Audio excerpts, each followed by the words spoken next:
इस समृद्ध धरोहर को संरक्षित करने के लिए प्रतिबद्ध है। हम आपसे अनुरोध करते हैं कि कृपया अपने मोबाइल फोन बंद कर दें या उन्हें साइलेंट मोड पर रखें। आशा है कि आप शो का आनंद लेंगे और सूर्य कुंड की पौराणिक कथाओं की समझ और उल्लास लेकर जाएंगे। धन्यवाद।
सूर्य कुंड प्रांगण में आपका स्वागत करती हूँ। आप सब उपस्थित लोगों को मैं सूर्य कुंड की महिमा सुनाती हूँ।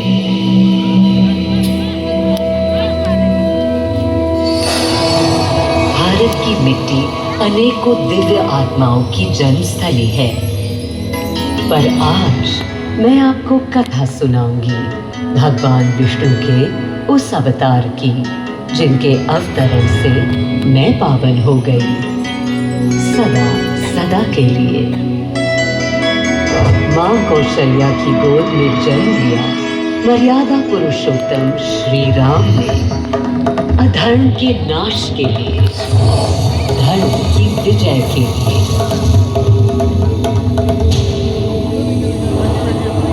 किंतु उन्हें अयोध्या त्याग 14 वर्ष के वनवास पर जाना पड़ा। पुनः वो घड़ी आई जब सीता माता के साथ उनका पुनः आगमन अयोध्या में हुआ।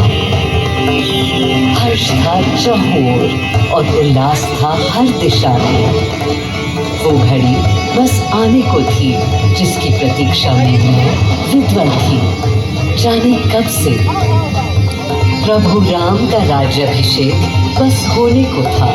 हर कहीं उत्सव था, पर इस उल्लास पर दुविधा की कालिमा छा रही थी। श्री राम प्रसन्न नहीं थे। राज्याभिषेक का कोई उत्साह उनके चेहरे पर नहीं था। उन्हें राज्य का लोभ नहीं था, सिर्फ अपनी प्रजा की चिंता थी।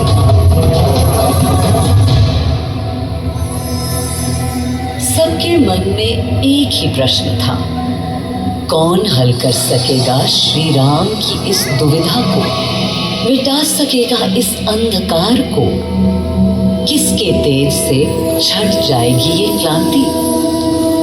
अरे वही जिसके वंशज हैं श्री राम, जो स्वयं सशरीर धरती पर पधारेंगे श्री राम को राम राज्य समझाने।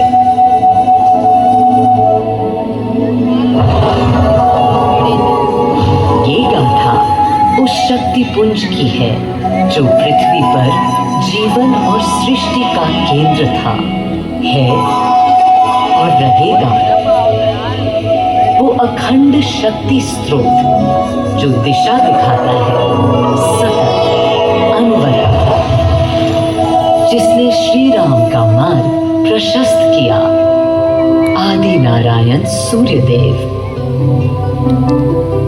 अयोध्या वासियों को भी प्रभु श्री राम की इस दुविधा का आभास होने लगा था। देखा क्या?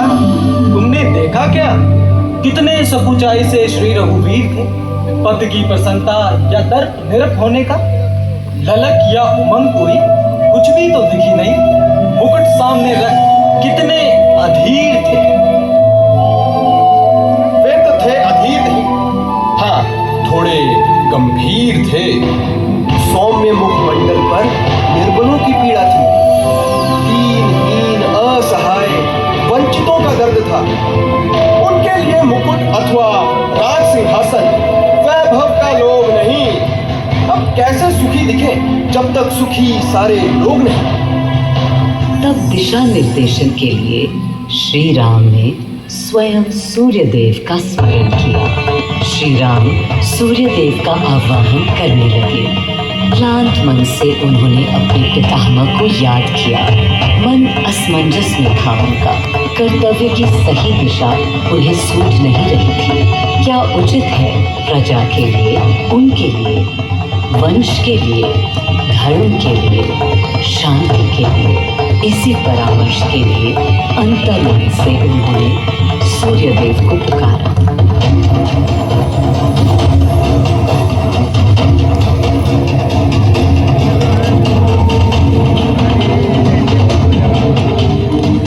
मैं अयोध्या पवित्र से पवित्रतम हो गई हूँ। आज स्वयं श्री राम ध्यानरत हैं, मर्यादा पुरुषोत्तम आवाहन कर रहे हैं, उन सकारात्मक शक्तियों का संचार कर रहे हैं जो उन्हें, मुझे और मेरे यानी अयोध्या के हर निवासी को अनंत काल तक सही दिशा दिखाएंगी। संभव है स्वयं सूर्यदेव सशरीर पधारे अयोध्या की धरा पर।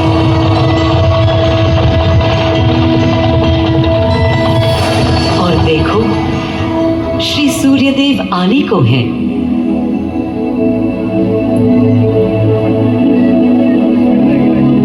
उनकी पहली किरण के स्पर्श से कलियां एक एक कर खिलने लगी।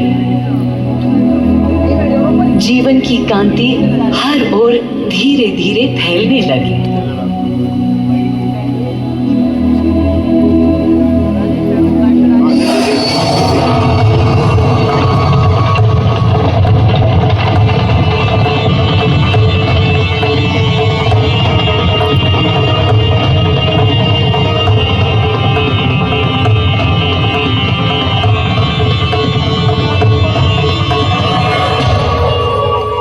कितना अनोखा दिन है।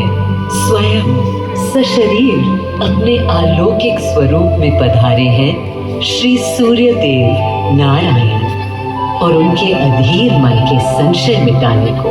अधीर है या गंभीर है, मैं जानता हूं क्या उनकी पीड़ है।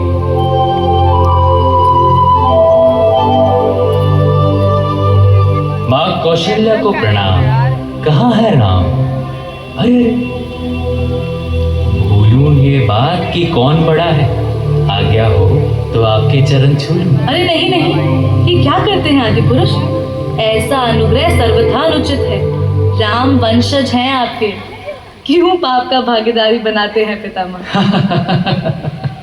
पितामह पितामह होंगे हम ब्रह्मलोक, अब धरती पर जनलोक में आ गए हैं। आइए। चलिए। सूर्यदेव के आगमन पर माँ कौशल्या उन्हें मिली और विनती की कि हे देव, मेरे पुत्र की दुविधा दूर करें, उन्हें राह दिखाएं ताकि अयोध्या का, पूरे भारत का भविष्य निर्धारित हो सके। आपकी जब पहली किरणें आती हैं तब गोचारण होता है, चिड़ियां गाती हैं, लेकिन इन दिनों कितनी उदास है। कारण है उनके राम की एकाग्र साधना और सुदीर्घ उपवास। सिंहासन की ओर चरण धरना नहीं चाहते, धारण नहीं करना चाहते हैं मुकुट। कोई बात, राज्य अभिषेक के बाद राज्य जो भी चलाए, राम राज उसका ही तो कहलाएगा। मैं आ चुका हूं तपस्वी राम।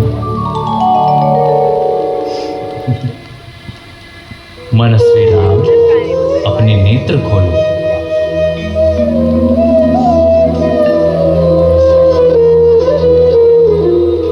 प्रणाम पितामह, प्रणाम। प्रणाम मेरे राम, प्रणाम। पितामह, राम राज्य क्या है? राम स्वयं पूछ रहे हैं कि राम राज्य क्या है। पुनर्ता नया प्रश्न है।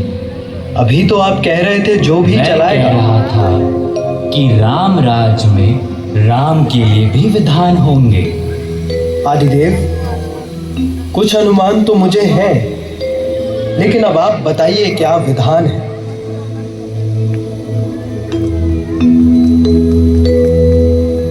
राम राज्य आश्रय कल्याण है, निर्बलतम मानव का त्राण। भय हो ना भीति, मुख्य राम राजनीति, जन जन की प्रीति हो।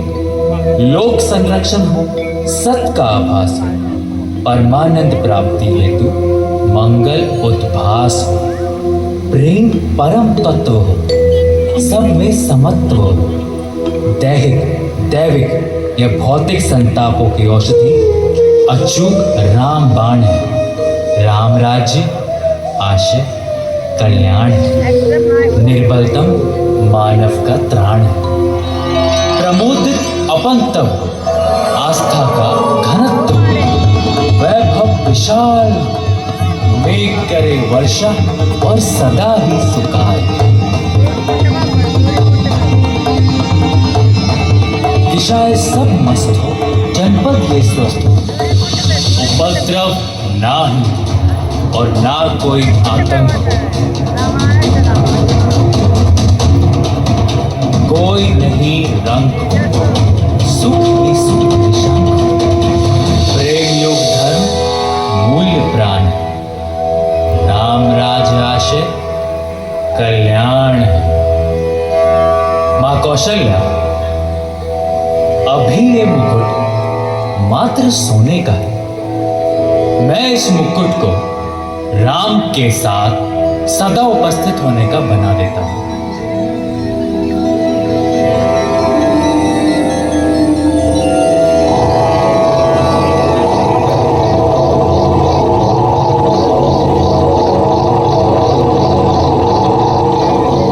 स्वयं सूर्यदेव ने मेरी यानी अयोध्या की धरती पर श्री राम को राम राज्य का वर्णन सुनाया, उसका आधार रखा और उनके मुकुट को अपनी रश्मियों से आशीर्वाद दिया।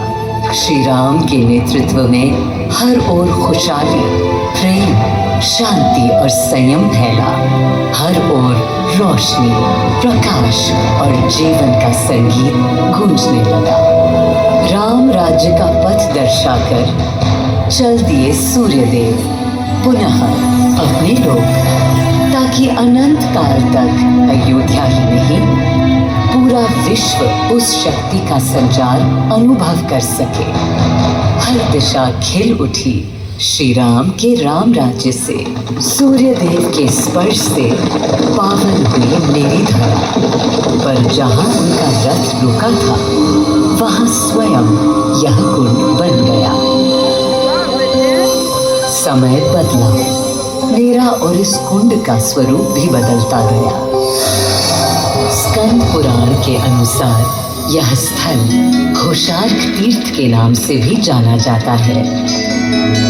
जब प्रतापी राजा घोष यहाँ आए और उन्होंने ऋषियों को यहाँ स्नान करते देखा तो स्वयं भी किया, जिसके बाद उनका शरीर दिव्य, निरोगी और अलौकिक हो गया। और इसी कुंड के जल से उनकी काया भी कांतिमय हो गई। यहाँ की गई उनकी घोर तपस्या का तेज आज भी अनुभव किया जा सकता है। दिन बीते, साल बीते और फिर अनेकों सदियों के बाद राजा दर्शन सिंह यहाँ आए। यही तपस्या करने के बाद उन्होंने यहाँ सूर्य मंदिर, कुंड और चारों ओर घाट का निर्माण कराया, जिससे यहाँ की प्रजा भी इस अलौकिक कुंड का लाभ उठा सके। सूर्यदेव के महात्म्य से मैं अयोध्या और तेजमय हो गई, और इसका प्रमाण इस सूर्य कुंड और समीप स्थित गरिमा में सूर्य मंदिर से स्थापित हो जाता है।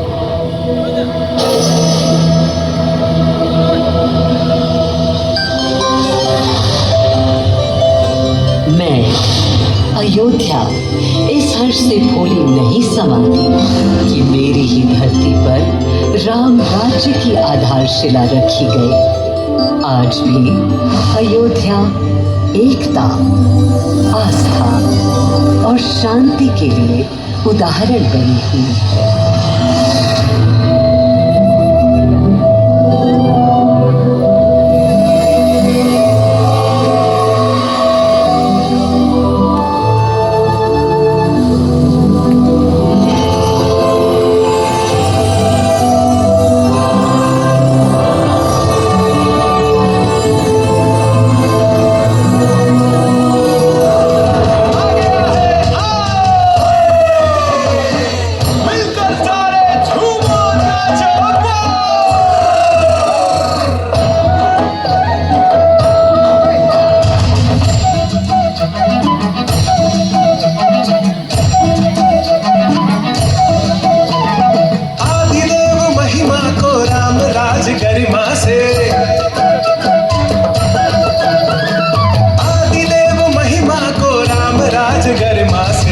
अपना लो चितला, अपना